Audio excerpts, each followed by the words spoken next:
बकरी समझो कोई भी आपको बॉडी बिल्डर तैयार करना है तो उसको पहले प्रोटीन देना पड़ता है। तो जो हम चारा देते हैं सर वो प्रोटीन बेस्ड चारा देते हैं, उसमें कार्बोहाइड्रेट भी हो, फाइबर हो, वो सब देखा जाता है। तो ये आप ये देख रहे हो, ये ड्रम जो है ना सर, ये जो ड्रम है इसमें मकाई रहती है सर, जो मकाई का दाना रहता है वो हम लोग इनको फीड में देते हैं, तो इससे एनर्जी उनकी बढ़ती है सर। मतलब समझो आपकी बकरी 100 किलो की है तो उसको 4 किलो ड्राई मैटर देना चाहिए, 50 किलो की है तो उसको 2 किलो ड्राई मैटर देना चाहिए। स्क्रीन पे जो आपको नंबर दिखाई दे रहा है ये ऑल इंडिया गॉड फार्मर भाई का व्हाट्सएप ग्रुप नंबर है। इस ग्रुप के साथ जुड़कर आप अपने बिजनेस को कई गुना बढ़ा सकते हो। साथ ही अगर आपको अपनी बकरी, बकरे या बच्चे वगैरह को सेल करने हैं, खरीदने हैं, बेचने हैं तो भी इस ग्रुप के द्वारा आप खरीद और बेच सकते हो। साथ ही अगर आपको कोई समस्या आती है तो भी इस ग्रुप के द्वारा उस समस्या का समाधान पा सकते हो। अगर आप इस ग्रुप का हिस्सा बनना चाहते हो तो 500 रुपए पे करके आप इस ग्रुप का मेंबर बन सकते हो। सर नमस्कार। नमस्कार सर, नमस्कार। कैसे हैं sir? Sir all well sir, all well sir. Sir बहुत बहुत मुबारकबाद, आपका फार्म बड़े अच्छे तरीके से आप चला रहे हैं और दिन पर दिन तरक्की आप कर रहे हैं। आपका जो मेहनत है वो साफ साफ नजर आती है। सर आज हम बात करने वाले हैं फीड मैनेजमेंट के बारे में। बकरी पालन में जितना जरूरी फार्म बनाना है, जितना जरूरी बकरियां लाना है, उतना जरूरी फीड का भी मैनेजमेंट होना बहुत जरूरी है। तो सबसे पहले बताइए क्या आपका परिचय हुआ, क्या फार्म की लोकेशन हुई? पहले आपका स्वागत है हमारे गोट फार्म में। आप 2 बार आए हमारे, इससे पहले भी 8-9 महीने पहले आए हैं। दिल्ली से इतनी दूर से आते हैं, तो आपका और आपके दर्शकों का शुक्रिया।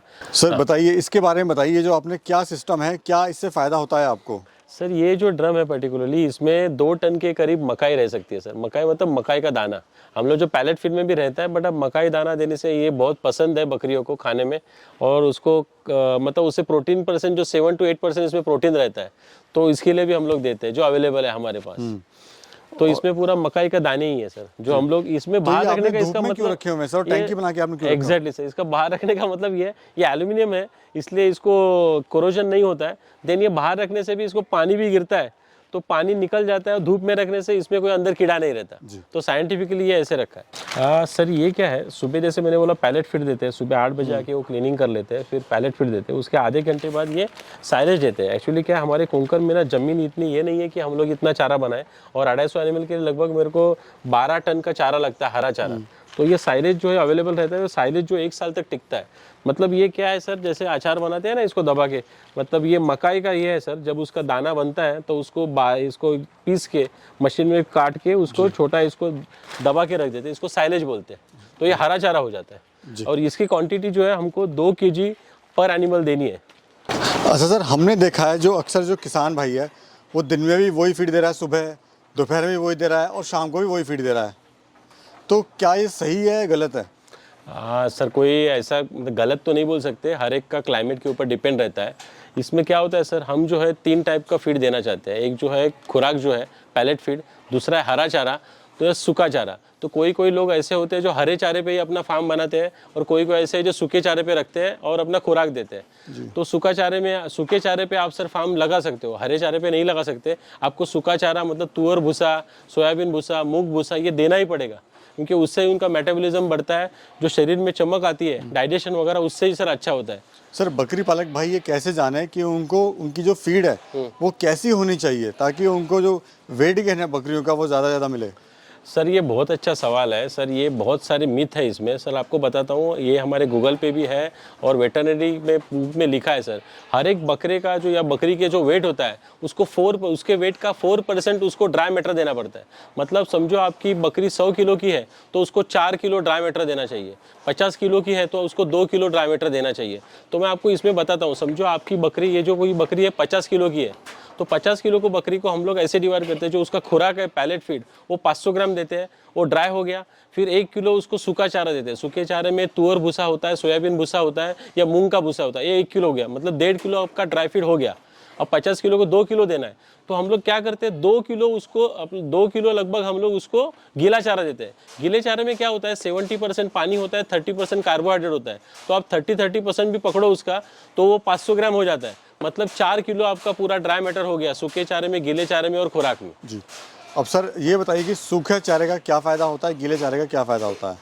सर गीले चारे का फ़ायदा ये होता है ना, बकरी ज़्यादा पानी नहीं पीती है। जो गीले चारे में 70% पानी होता है और 30% कार्बोहाइड्रेट, वो उसका पेट भर जाता है गीले चारे से, और उसको पानी भी मिल जाता है। सूखे चारे से क्या होता है सर, सूखा चारा देने से मतलब गिले, उसमें भी प्रोटीन कंटेंट तो रहेगा, साइलेज दोगे तो 9% प्रोटीन है।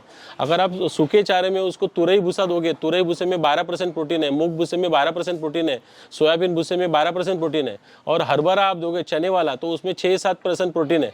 तो जो प्रोटीन भी मिलेगी उनको। और सूखे चारे से क्या होता है सर, उनका मतलब सूखा चारा जब अंदर पेट में जाता है तो गीला चारा वगैरह खाए, वो पचन मतलब जो मेटाबॉलिज्म होता है अच्छा होता है, जो खाना खाते हैं वो पच जाता है और उसके शरीर पे भी एक शाइनिंग आ जाती है। सर फीड का टाइम क्या होना चाहिए, मतलब किस टाइम से शुरुआत करनी चाहिए और शाम को कितने बजे दें, दोपहर में कितने बजे दें? सर ये भी एक बहुत अच्छा सवाल है सर। खाने का टाइम एक किसान अपने हिसाब से करे, आप कुछ भी टाइम दे सकते हो। तो सुबह आपने समझो 8 बजे चालू किया, 8 बजे आपने खुराक दिया, उसके आधे घंटे बाद आपने हरा चारा दिया, 1 घंटे में ख़त्म हो गया। फिर शाम को आपको 8 घंटे का डिफरेंस देना है, क्योंकि ये जो बकरी है ये चुगाली करती है, इसको 8 घंटा तो देना चाहिए चुगाली करने के लिए।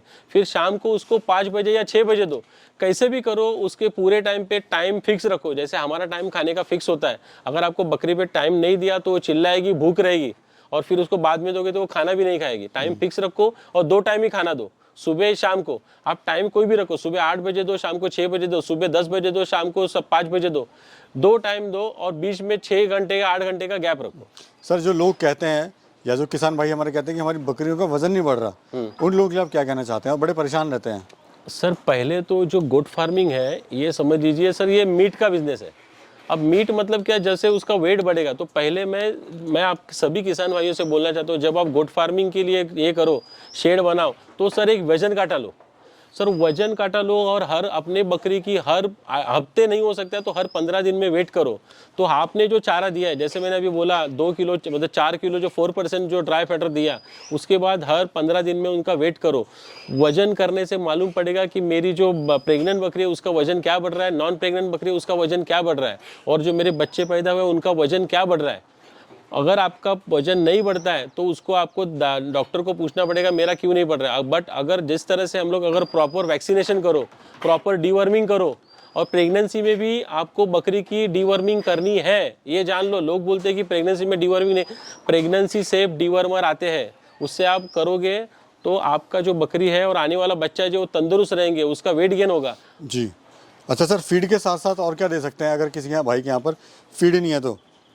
नहीं सर, फीड तो देना ही पड़ेगा आपको, कॉन्सेंट्रेटेड फीड। अगर कॉन्सेंट्रेटेड फीड तो पैलेट फीड आपको नहीं देना है, और आपके यहाँ पे सोयाबीन, मकाई, हरभरा, चना वगैरह होता है तो आप उसको पीस के दलिया भी दे सकते हैं, ऐसा कुछ नहीं। और उसमें मिनरल मिक्सचर वगैरह आपको ऐड करना पड़ेगा। बट एक चीज़ जान लो, ये उसको डीवर्मिंग ये उसका महत्वपूर्ण पार्ट है गोट फार्मिंग में। आपको हर 3 महीने में अलग अलग दवाई यूज़ करके डीवर्मिंग करनी है, और वैक्सीनेशन भी करने हैं। ईटी प्लस ये वैक्सीन बहुत इंपॉर्टेंट है। पीपीआर जो वैक्सीन है 3 साल में एक बार देना ही पड़ता है। जी अच्छा सर, दूसरा मुझे ये बताइए, जैसे लोग बाहर भी लेके जाते हैं और कुछ यहाँ पे फार्म के अंदर भी रखते हैं, स्टॉल फीडिंग जिसको कहते हैं, तो कौन सी ज़रूरी है, दोनों में से कौन सी अच्छी है? सर ये जो गोट फार्मिंग के टाइप है सर, वो जो आपने बोली ना, वो ग्रेजिंग टाइप है जो बाहर घुमाते हैं सर। और ये जो है स्टॉल फीडिंग है, एक ही जगह पे रखते हैं सर। ये जो पुराने ज़माने में जो था हमारा नोमैडिक सिचुएशन था जहाँ पे घुमाते थे, तो पहले क्या होता था सर, वो जो घुमाने में जो हरा चारा है वो बाहर ही खाएंगे। उसमें क्या होता था, एक बकरी जब बाहर निकलती है तो वो बकरी का भाई भी बाहर निकलता है, बाप भी बाहर निकलता है और लड़का भी बाहर निकलता है।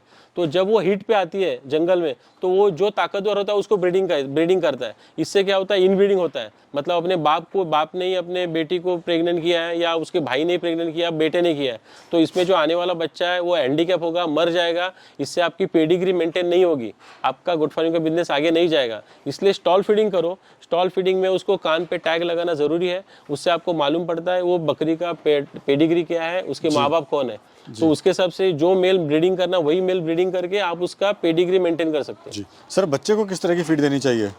सर बच्चा अफ्रीकन बोर में लगभग क्या होता है सर, लगभग किसी भी इसमें सर पहले 1-2 महीने तो माँ का ही दूध पीता है। तो आपको इसमें फीड के लिए सबसे ज़रूरी सर ये बताओ कि जब माँ प्रेग्नेंट हो उसको कैल्शियम वगैरह देना ज़रूरी है, माँ का डीवर्मिंग करना ज़रूरी है। तो आने वाला बच्चा वो तंदुरुस्त और अच्छे वेट का पैदा होगा। और उसके बाद माँ को खाना देना जरूरी है ताकि माँ ज़्यादा से ज़्यादा दूध उत्पन्न करे। जी। तो दूध में से उसको बहुत सारे एंटीबायोटिक्स मिल जाते हैं, बहुत सारे प्रोटीन कैल्शियम सब मिल जाता है, तो उसकी ग्रोथ होती है अच्छी। उसके बाद अगर देना चाहो तो कुछ ना कुछ 1-1.5 महीने के बाद बच्चा जो है माँ के मतलब इससे ही वो खाना उठाना चालू कर देता है। तो उसमें कोई ये नहीं है सर, जो माँ को देना वही देना, सिर्फ आप उसको क्या कर सकते हो, दलिया बिलिया जो है वो पीस के उसको दे सकते हो। वो शेंगदाने का जो ये आता है उसको क्या बोलते हैं आपके हिंदी में, वो सब आप उसको दे सकते हो। मूंगफली का है सर, इसको मूंगफली का। जी, अब मुझे बताइए, हम लोग फीड के बारे में बात कर लिया, अब पानी कितना ज़रूरी है, कब का पानी देना चाहिए? सर पानी 24 आवर रखना चाहिए। सिर्फ एक काम करना चाहिए, जब आप सुबह जब आते हो कोई भी, तो पहले पानी फेंक दो, उसके बाद उसको जो खुराक देते हो खुराक दे दो। खुराक देने से आधा घंटा 1 घंटा तक उसको पानी मत दो। उसके बाद पानी रखो, पानी उसके बाद मतलब वो आधा 1 घंटा ही पानी नहीं रहेगा, बाकी 24 घंटे में से 23 घंटे पानी उसके पास रहने दो। जब भी उसको चाहिए वो जाके पानी पिएगी। जो हम फीड दे रहे हैं, जो किसान भाई फीड दे रहे हैं, वो कैसे पता लगे कि सर वो फीड सही है, जो रिजल्ट आना चाहिए वो आ रहा है नहीं आ रहा है? सर आपने ही सवाल पूछा, जवाब दे दिया सर। अगर वो फीड सही दे रहा है और उसका वजन बढ़ रहा है उसका बच्चे का या माँ का, तो वो सही मात्रा में दे रहा है, वो सही फीड दे रहा है। हमको देखना पड़ेगा कि जो मैं खाना दे रहा हूँ उसमें प्रोटीन कंटेंट कितना है, क्योंकि प्रोटीन कंटेंट वो मसल बढ़ाएगा, वेट बढ़ाएगा। जी जी। सर पर बकरी पे भी क्या कॉस्ट आ रही है फीड की? सर पर बकरी की पर डे पे अगर आप पूरा खरीद के लेते हो चारा, तो हमारे इधर है वो 50 रुपये आती है पर डे, महीने का 1,500 आता है। अगर आप मतलब और किसी जगह पे जाओगे जहाँ पे चारा होता है, मकाई होता है, सोयाबीन होता है, तुअर होता है, तो उस जगह पे सर ये 10% आना चाहिए, मतलब 10 रुपया या 12 रुपये आना चाहिए दिन का। महीने का लगभग 300 रुपये आना चाहिए और साल का मतलब 3,000-4,000 खर्चा आना चाहिए सर। जी। अब सर 90% जो कॉस्ट है वो फीड पे जाती है फार्म की, तो फीड Exactly, कॉस्ट को कैसे कम करें हमारे किसान भाई, अपने फार्म को कैसे प्रॉफिट में लेके आए? सर इसमें ऐसा हो सकता है, जो आप खुराक देने वाले हो, अगर आपके यहाँ पे सोयाबीन, मकाई, हरभरा, तूर वगैरह होता है, तो आप पीस के उसको दे सकते हो, क्योंकि घर का है तो उसको आपको कॉस्टिंग में 50% कम आएगा। दूसरा है हरा चारा आप अपने इधर लगाओ, जो मेथी घास है, दशरथ घास है, तूती है, मतलब मकाई है, सोयाबीन है, उसका हरा चारा दे सकते हो, वो तो कॉस्टिंग बहुत जीरो हो जाएगी आपकी।